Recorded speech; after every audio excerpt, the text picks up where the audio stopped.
이제 다시 사도행전 강해로 돌아옵니다.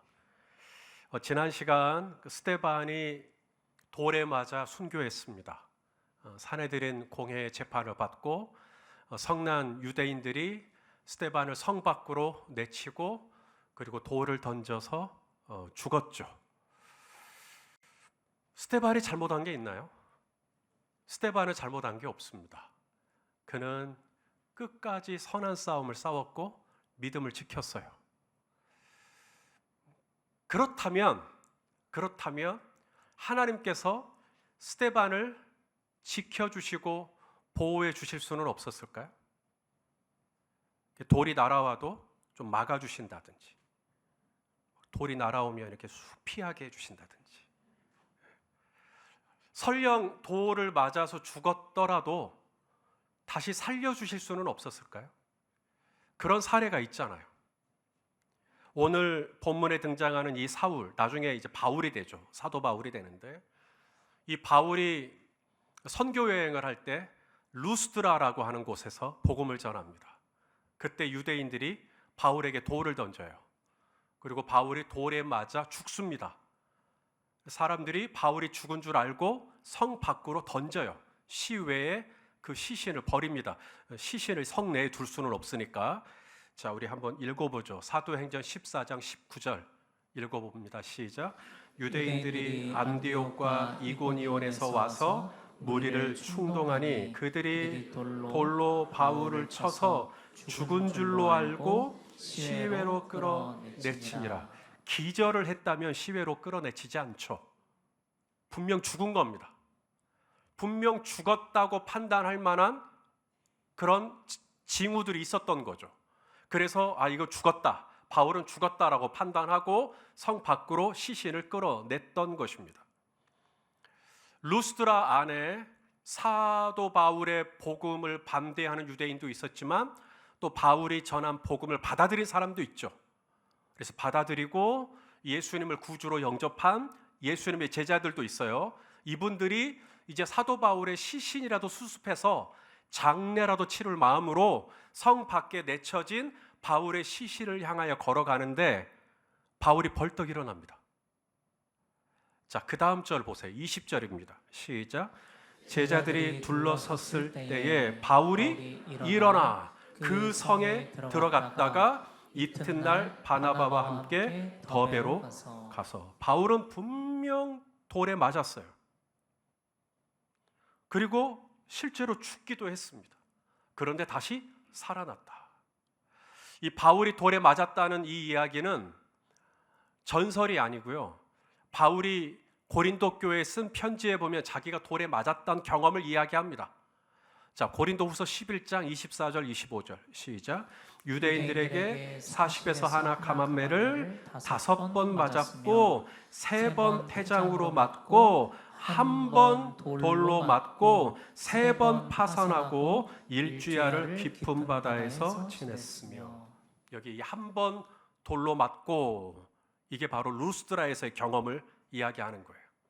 그렇게 돌에 맞았고 사람들은 바울이 분명 죽은 것으로 알고 시외에 성 밖으로 그 시신을 끌어냈다. 그런데 다시 살아났다.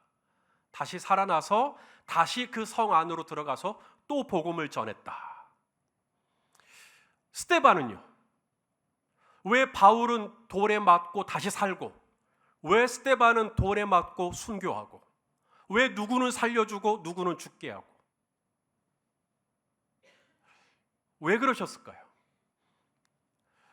우리는 참 하나님께 질문하고 싶은 게 많아요.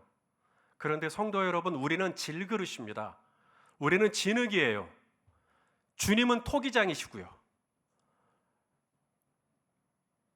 진흙이 토기장이에게 따질 수 있나요? 왜 저 사람은 사람이 먹는 밥그릇을 만들고 왜 나는 개가 먹는 개밥그릇으로 만드냐고 따질 수가 없어요.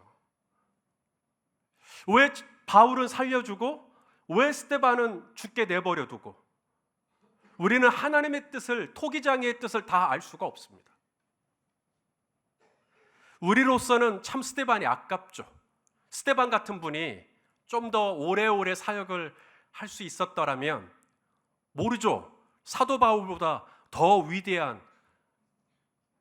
발자취를 남기는 하나님의 사람이 되었을지. 그런데 하나님의 뜻은 스데반은 여기까지, 스데반의 역할은 여기까지. 살해들인 공의 재판을 받고 성난 유대인들에게 돌에 맞아 죽고 순교하고, 여기까지가 스데반의 역할이었던 것이죠. 이렇게 말씀을 나누는 우리도 이렇게 스데반이 아쉽고 스데반에게 마음이 이렇게 슬픈데, 당시에 스데반을 직접적으로 알았던 초대교회 성도들은 얼마나 그 죽음이 슬프고 비통했겠어요. 그래서 오늘 본문에 보면 많이 웁니다. 자, 우리 8장 2절 말씀을 같이 읽겠습니다. 시작. 경건한 사람들이 스데반을 장사하고 위하여 크게 울더라. 얼만큼 울어요? 크게 울어요. 너무너무 슬펐던 거죠. 그렇게 오늘 본문을 시작합니다. 오늘 본문은 큰 울음으로 시작해요. 스데반이 죽었고, 그리고 스데반을 장사하면서 사람들이 많이 우는 것이죠. 그러나 오늘 본문이 끝나는 8절은 정반대 상황이 나옵니다. 자, 오늘 본문 8절입니다. 어떻게 끝나고 있죠? 그 성에 큰 기쁨이 있더라. 크게 울더라. 큰 울음으로 시작했던 오늘 본문이 큰 기쁨으로 바뀌고 있는 것이죠. 어제까지는 울었는데 오늘은 또 기뻐하고 있는 겁니다. 시편 말씀이 하나 생각납니다. 시편 30편 5절 말씀 읽어볼까요? 시작. 그의 노염은 잠깐이요 그의 은총은 평생이로다. 저녁에는 울음이 깃들일지라도 아침에는 기쁨이 오리로다. 할렐루야. 우리 성도님들 지난 한 주간 어떻게 지내셨는지 궁금합니다. 혹여 오늘 이 말씀처럼 지난 한 주간 큰 울음 속에 있었던 분이 계실까요? 큰 슬픔 가운데 있었던 분이 계실까요? 큰 아픔 가운데, 큰 막막함 가운데 계셨던 분이 계실까요?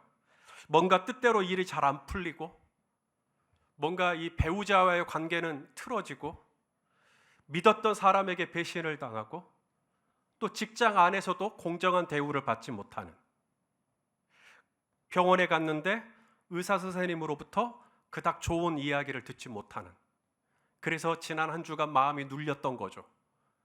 마음이 어두웠던 겁니다. 마음이 무거웠던 것이죠. 바로 지난주가 부활주일이었고 무덤 밖에서 슬프 울던 마리아가 큰 기쁨으로 변하는 걸 봤음에도 또 지난 한 주간 무슨 일로 내 마음은 또 무거워졌고 또 슬펐고 또 우울했고 또 무서워졌고 또 근심이 되고, 자, 여기까지. 어제까지는 그랬다 손 치더라도 오늘 주일입니다. 오늘 이후 이번 한 주간, 지난 한 주간은 큰 울음이었지만 이번 한 주간은 우리 주 예수 그리스도 안에서 큰 기쁨으로 변하는, 큰 희락으로 변하는, 큰 환희로 뒤집어지는 은혜가 있기를 소망합니다. 어떻게 그게 가능하죠? 큰 울음이 큰 기쁨으로 어떻게 바뀔 수 있냐고요. 자, 그러한 질문을 가지고 오늘 본문을 들였다 보겠습니다. 자, 1절 말씀을 같이 한번 읽겠습니다. 1절 시작. 사울은 그가 죽임당함을 마땅히 여기더라. 그날에 예루살렘에 있는 교회에 큰 박해가 있어 사도 외에는 다 유대와 사마리아 모든 땅으로 흩어지니라. 사도행전 전체 중에 이 8장이 굉장히 분기점 같은 말씀이에요. 왜냐하면 사도행전 8장부터 이제 교회의 핍박이 시작이 됩니다. 교회가 어려워져요.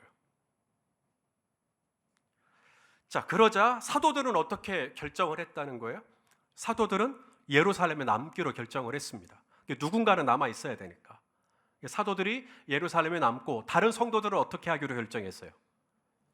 유대와 사마리아와 온 땅으로, 모든 땅으로 흩어지기로 결정한 것입니다. 우리 성도님들은 이 본문의 말씀이 어떻게 보이실런지 모르겠어요.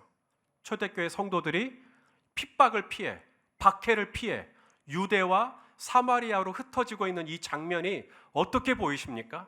뭔가 두렵고 공포스럽고 우울하고 좀 막막하고 답답하게 보이십니까? 무서워가지고 쩔쩔매면서 어쩔 줄 몰라 하면서 그나마 예루살렘 가장 가까이 있는 유대로 또 사마리아로 얼른 몸을 숙이면서 막 피하고 훔쳐서 도망가고 있는 그런 모습처럼 보이십니까? 사도행전 8장 1절을 거꾸로 하면, 반대로 하면 뭐가 되죠? 사도행전 1장 8절이 됩니다. 사도행전 1장 8절의 내용은 이래요. 다시 한번 읽어보죠. 시작. 오직 성령이 너희에게 임하시면 너희가 권능을 받고 예루살렘과 온 유대와 사마리아와 땅 끝까지 이르러 내 증인이 되리라 하시니라. 그러니까 사도행전 8장 1절 말씀, 단순히 초대교회 성도들이 교회가 어려워지니까 살려고, 먹고 살려고 유대와 사마리아로 궁여지책으로 피신하고 있는 그런 게 아니라는 겁니다. 이 사도행전 8장 1절은 우연히 일어난 게 아니라는 거죠. 바로 사도행전 8장 1절은 오히려 사도행전 1장 8절, 너희는 흩어지되 유대와 사마리아로 온 땅으로 흩어지게 될 것이라고 하는 바로 이 주님의 말씀, 예수님의 비전이 이루어지는 시작이 되고 있다는 것입니다. 겉으로 볼 때는 교회가 어려워졌죠. 겉으로 볼 때는 교회가 힘들어졌어요. 겉으로 볼 때는 성도들이 힘들어졌습니다. 그런데 그렇게 해서 어려움을 당해서 박해를 피해서 유대와 사마리아로 흩어진 이것이 그냥 어쩌다 보니까 이렇게 된 게 아니라, 사울이 교회를 힘들게 하니까 일어난 일이 아니라, 누군가가 교회를 핍박하니까 일어난 일이 아니라, 바로 이 모든 과정들이 하나님께서 사도행전 1장 8절에서 약속하셨던 예루살렘과 온 유대와 사마리아와 땅끝까지 이르러 내 증인이 되리라고 하시는 우리 주님의 비전의 말씀이 이루어지는 놀라운 계기가 되었다는 것이죠. 어떻게 큰 울음이 큰 기쁨으로 변할 수 있냐고요. 어제까지는 큰 울음이 깃들었는데, 어제까지는 그냥 한숨을 지었는데 어떻게 오늘은 큰 기쁨으로 바뀔 수 있냐고요. 고난이 없으면, 핍박이 없으면, 박해가 없으면, 어려움이 없으면, 재정적으로 좀 나아지면, 내 몸이 좀 건강해지면,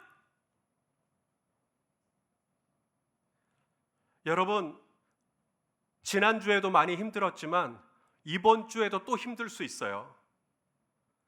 큰 울음에서 큰 기쁨으로 바뀌는 건 환경이 바뀌어야 되는 게 아닙니다. 그건 상황으로부터 오는 것도 아니고요. 그 다음 절도 한번 보시겠습니까? 8장 3절입니다. 읽어보시죠. 시작. 사울이 교회를 잔멸할세 각 집에 들어가 남녀를 끌어다가 옥에 넘기니라. 자, 사울이 교회를 어떻게 하려고 하죠? 잔멸하려고 합니다. 이게 리마이노라고 하는 이 단어가 굉장히 센 단어예요. 텅텅 비게 하다, 황폐하게 하다. 그러니까 이 사울은 이 예루살렘에 있는 이 그리스도인들, 예루살렘에 있는 예수 믿는 사람들을 텅텅 비게 만들 생각으로, 그야말로 씨를 말려버릴 생각으로 지금 그렇게 교회를 핍박하고 있는 것인데, 교회를 잔멸하고 있는 것인데, 교회를 잔멸하려고 어디를 갔다 그래요? 어디를 들어갔다 그래요? 집에 들어갔대요. 아니, 교회를 잔멸하는데 그럼 교회당으로 가야죠. 그런데 교회당이 아니라 교회를 잔멸하려고 어디로 들어가요? 성도님들의 집으로 들어갑니다. 왜요? 바로 성도님들의 집이 교회였기 때문입니다. 초대교회는 이런 건물이 아니었어요. 예루살렘 교회는 이런 건물이 아닙니다. 빌딩이 아니에요.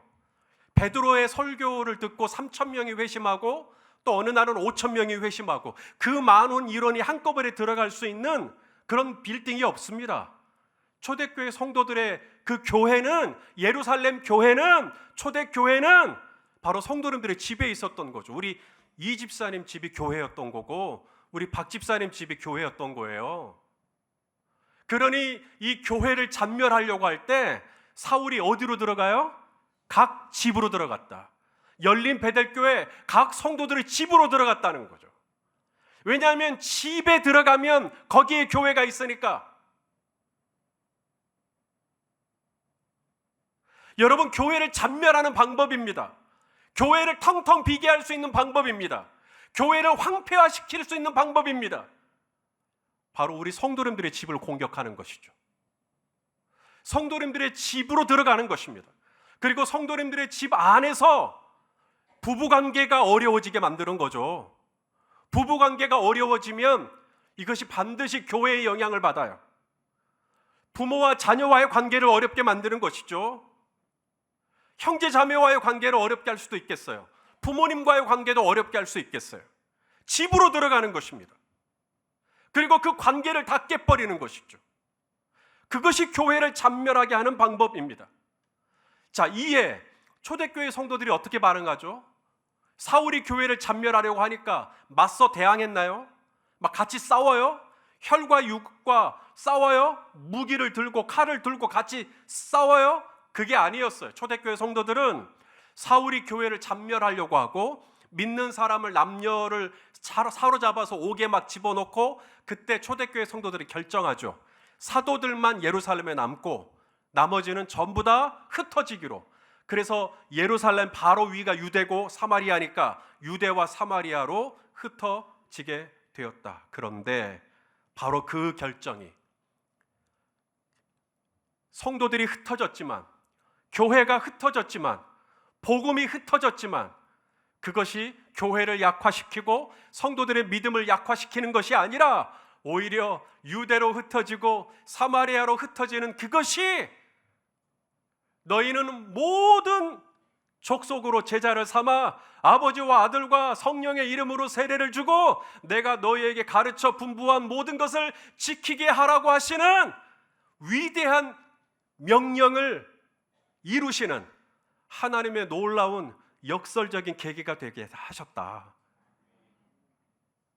바로 여기에 큰 울음이 큰 기쁨으로 바뀌는 비밀이 여기에 있는 겁니다. 그러므로 사랑하는 여러분, 누가 여러분에게 돌을 던집니까? 누가 여러분을 잔멸하려고 합니까? 어떤 일로 여러분의 가정이 잔멸당할 위기에 있습니까? 여러분의 이 부부관계가 혹시 잔멸당할 위기에 있습니까? 혹은 여러분의 이 건강이 잔멸당할 위기에 있습니까? 여러분의 재정 상황이 잔멸당할 상황 가운데 있습니까?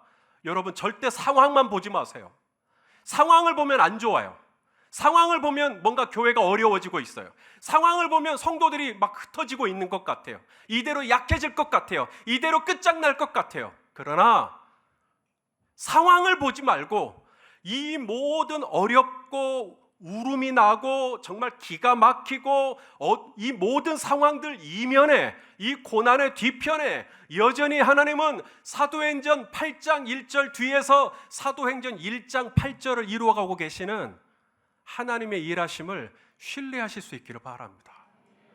그러므로 뭔가 내게 안 좋은 일이 일어났고 그것 때문에 내가 크게 답답했고 그것 때문에 내가 정말 한숨을 지을 수밖에 없고 그것 때문에 내 마음이 크게 눌리는 뭐가 있지만, 사랑하시는 성도 여러분, 우리 하나님의 역사, 하나님의 일하심은 그 뒤에서, 그 밑에서 여전히 성실하게, 신실하게 우리 성도님들의 삶을 챙겨가고 계시고 주장하고 계시고, 여전히 주님은 그 뒤에서 우리 성도님들을 끝까지 책임지고 계시는 것을 믿음의 눈으로 바라보실 수 있기를 바랍니다.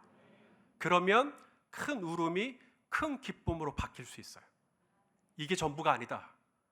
여보, 이게 전부가 아니야. 이 어려운 상황 뒤에서 우리 하나님은 여전히 일하고 계시고 분명히 하나님의 나라는 더욱더 확장될 것이고 하나님은 승리할 것이고 우리에게 큰 기쁨을 주실 줄로 믿어. 이렇게 서로 격려하는 거예요.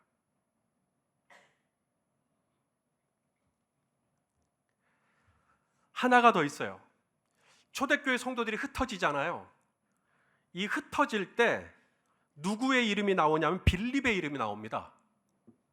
이 빌립이 누구냐면 사도행전 6장에 초대교회에 7 일꾼을 세우죠. 사도들을 도울 수 있는, 과제를 구제할 때, 이 과부를 구제할 때 이 사도들이 다 손을 못 쓰니까 이 사도들을 도울 수 있는 7명의 일꾼을 세우는데, 그 7명 중에 한 명이 바로 돌에 맞아 순교했던 스데반, 그리고 또 한 명이 오늘 본문에 나오는 빌립입니다. 자, 우리 빌립, 우리 4절 5절 같이 한번 읽겠습니다. 시작. 그 흩어진 사람들이 두루 다니며 복음의 말씀을 전할세. 빌립이 사마리아 성에 내려가 그리스도를 백성에게 전파하니. 자, 그 흩어진 사람들, 유대와 사마리아로 흩어진 사람들이 두루 다니며 뭘 전했대요? 복음이요. 복음은 무엇입니까? 예수 그리스도. 그래서 오늘 빌립이 사마리아 성에 내려가 뭘 전해요? 그리스도. 왜? 그리스도가 복음이니까. 복음이 그리스도니까.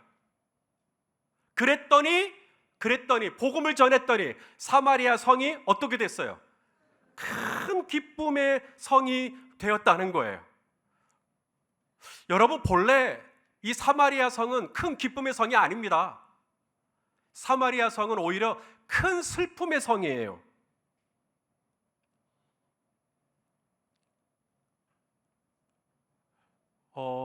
여러분, 사마리아 사람은 유대인입니까? 이방인입니까? 유대인입니다. 사마리아 사람들 유대인이에요. 그런데 유대인들이 사마리아 사람을 차별하죠.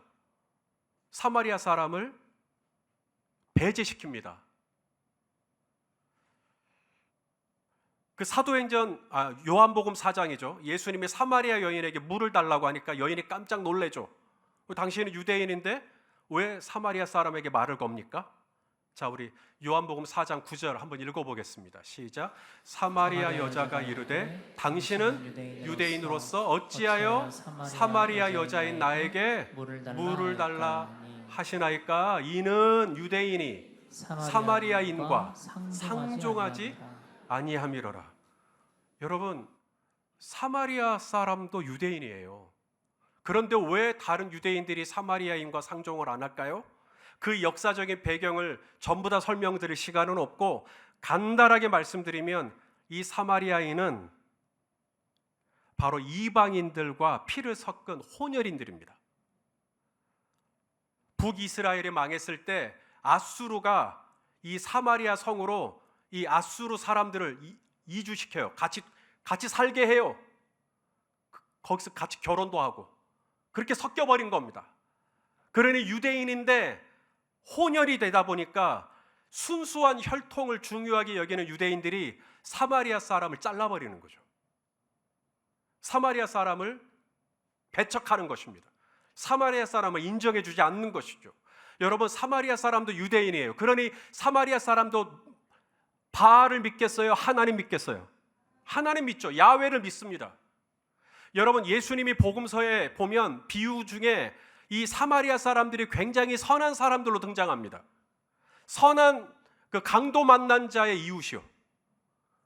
강도를 만나고 이제 쓰러진 거 아닙니까? 제사장도 지나가고 레위인도 지나가요. 누가 이 강도 만난 자를 치료해줘요? 선한 사마리아인. 사마리아인이 치료해줘요. 10명의 이 나병이 들린 한센병자들이 예수님께서 고쳐달라. 그래서 예수님이 너희 몸을 제사장에게 보여라. 그래서 제사장에게 보이려고 가다가 나음을 입죠. 몸이 나음을 입고 10명 중에 9명은 돌아가 버립니다. 근데 한 명이 돌아와요. 한 명이 돌아오는데 그 한 명이 바로 사마리아인입니다. 이처럼 성경에서, 복음서에서 사마리아인들은 굉장히 선하고 오히려 신실한 이미지로 등장을 해요. 그러니 이 사마리아 사람도 하나님을 예배하고 싶죠. 이 사마리아 사람도 예루살렘에 가고 싶죠. 유대인들에게 절기가 있잖아요. 유월절이라든지 초막절이라든지 오순절이라든지 이럴 때 되면 가고 싶단 말이에요. 그런데 유대인들이 안 받아주는 거예요. 사마리아 사람은 너희는 하나님을 예배할 자격이 없다는 거예요. 나도 하나님 믿는 사람인데, 나도 하나님을 예배하고 싶은데 안 받아주는 것이죠. 여러분, 이런 차별, 이런 불평등, 이런 따돌림, 이런 서름이 사마리아 성 안에 있어요. 사마리아 성 사람들은 그래서 늘 우울해요. 사마리아 성 사람들은 그래서 늘 힘들어요. 그런데 오늘 빌립이 사마리아 성에 갔는데 이 사마리아 성에 큰 기쁨이 있더라는 거죠. 그 슬프던 성이, 그 울던 성이 어떻게 큰 기쁨의 성으로 바뀌었나 봤더니 빌립이 사마리아 성에 가서 뭘 전했어요? 복음이요. 그리스도의 복음을 전한 것이죠. 그리스도의 복음을 전했더니 이 슬프던 성이, 이 슬프던 가정이 큰 기쁨으로 바뀌는 역사가 일어났더라는 것입니다. 빌립이 복음을 전할 때 말과 혀로만 복음을 전한 게 아니라 오늘 본문에 보니까 표적도 나타나요. 자, 우리 6절과 7절 말씀 또 같이 읽겠습니다. 시작. 무리가 빌립의 말도 듣고 행하는 표적도 보고 한 마음으로 그가 하는 말을 따르더라. 많은 사람에게 붙었던 더러운 귀신들이 크게 소리를 지르며 나가고 또 많은 중풍병자와 못 걷는 사람이 나으니. 할렐루야. 여러분, 어떻게 빌립이 어떻게 복음을 전했길래 거기에 표적이 나타나요? 더러운 귀신이 나가고 중풍병자가 낫고 걷지 못하던 사람이 걷고 뛰고. 여러분, 빌립이 복음을 잘 전했기 때문에 복음이 이 빌립이 설교를 잘한 거죠. 그러니까 표적이 나타난 거죠? 아니요. 빌립이 뭘 잘해서 표적이 나타난 게 아니라 빌립이 전한 건 뭐예요? 복음이요. 빌립이 전한 게 복음이었기 때문에 거기에 표적이 나타났던 것입니다. 복음이 전해지면 복음 그 자체 안에 능력이 있어요. 예수의 이름 안에 능력이 있어요. 예수의 이름 안에 생명이 있습니다. 복음의 안에 빛이 있어요. 복음 안에 치유가 있어요. 복음 안에 자유가 있습니다. 그래서 이 복음을 전했더니 이 살아있고 생명력 있는 이 복음이 그 슬프고 우울하고 상처 많은 사마리아 성을 큰 기쁨의 성으로 바꾸어 주신 것이죠. 복음이 선명하게 전해졌더니, 예수 그리스도의 복음이 드러났더니 그 성 안에 있던 더러운 귀신에 매였던 사람들이 드디어 자유케 되었으며, 복음이 전해졌더니 중풍, 사지가 마비가 되었던 사람이 다시 한번 활력을 얻게 되었으며, 복음이 선명하게 증거되었더니 못 걷던 사람, 그 발과 발목에 힘이 나고 걷고 뛰고 하나님을 찬양하게 된 줄로 믿습니다. 바로 이게 복음이에요. 복음이 들어간 거예요. 예수 그리스도가 들어간 것이죠. 그러므로 우리가 구할 건 표적이 아닙니다. 표적만 있으면 내가 큰 울음에서 큰 기쁨으로 바뀔 건데, 아니요. 우리가 구할 것은 표적이 아니에요. 표적이, 사마리아 성에 나타난 표적이 사마리아 성을 큰 기쁨으로 바꾼 게 아니라 예수 그리스도의 복음이 큰 기쁨의 성으로 바꾼 거예요. 그러므로 오늘 저와 여러분이 구할 것은 표적이 아니라 이미 저와 여러분이 받은 이 복음, 이미 나를 나 되게 한 복음, 나를 예수 믿는 하나님의 백성이 되게 한 이 복음, 내 안에 있는 이 복음, 예수 그리스도를 바라보실 수 있기를 바랍니다. 나를 구원하여 주신 이 복음, 나를 살려주신 복음, 오늘 김주배 집사님이 기도했던 것처럼 내가 영원히 멸망마다 마땅한 죄인이온데 나를 구원해 주시고 나를 하나님의 백성 삼아주신 이 복음, 나로 하나님의 나라를 바라볼 수 있게 해주신 이 복음, 나를 어둠 가운데 빛으로 나오게 해주신 이 복음, 나를 절망에서 희망으로 바꿔주신 이 복음, 나를 한숨에서 찬송의 옷으로 바꿔주시는 이 복음, 슬픔 대신 희락을 주신 이 복음, 이 복음을 붙드는 것이죠. 이 복음이 우리 부부 사이에 들어가고, 이 복음이 나와 내 자녀 사이에 들어가고, 이 복음이 내가 다니는 이 직장 생활 안에 복음이 들어가고, 예수 그리스도를 붙들 때, 예수 그리스도가 우리 안에 충만할 때, 어제까지는 울음이 깃들었을지라도 오늘 이후로 예수 그리스도의 복음 때문에 우리는 큰 기쁨의 삶으로 변화되게 될 줄로 믿습니다. 모든 슬픔은 예수의 이름으로 끝장날지어다. 모든 절망은 예수의 이름으로 희망으로 바뀔지어다. 모든 슬픔은 웃음으로 바뀔지어다. 모든 낙심은 소망으로 바뀔지어다. 모든 두려움은 미래와 희망과 비전으로 바뀔지어다. 바로 이 복음이요. 우리가 이 복음을 붙들 때 우리 성도님들의 삶에 드리워졌던 이 절망의 그림자는 끝장날 것이며, 우리가 이 복음으로 말미암아 이 우울했던 사마리아 성이 큰 기쁨의 성으로 변했듯 우리 성도님들의 삶에 다시 한번 큰 기쁨과 웃음과 환희와 희락이 넘치는 그런 은혜가 있기를 예수 그리스도의 이름으로 축원합니다. 기도하시겠습니다. 오 아버지 하나님, 사마리아 성을 큰 기쁨의 성으로 바꾸어 주었던 이 예수 그리스도의 복음, 우리가 다시 한번 믿음의 눈을 들어 나의 주, 나의 구원, 나의 아버지, 나의 하나님을 바라보게 하여 주시옵소서. 그 하나님 때문에, 그 예수님 때문에, 그 생명의 이름, 구원의 이름, 능력의 이름, 예수님의 이름 때문에 다시 한번 우리 안에 있던 모든 절망은 떠나가고 큰 기쁨으로 다시 한번 큰 용기를 얻어낼 수 있도록 우리 성도님들 위해 은혜를 내려 주시옵소서. 예수님의 이름으로 기도하옵나이다. 아멘.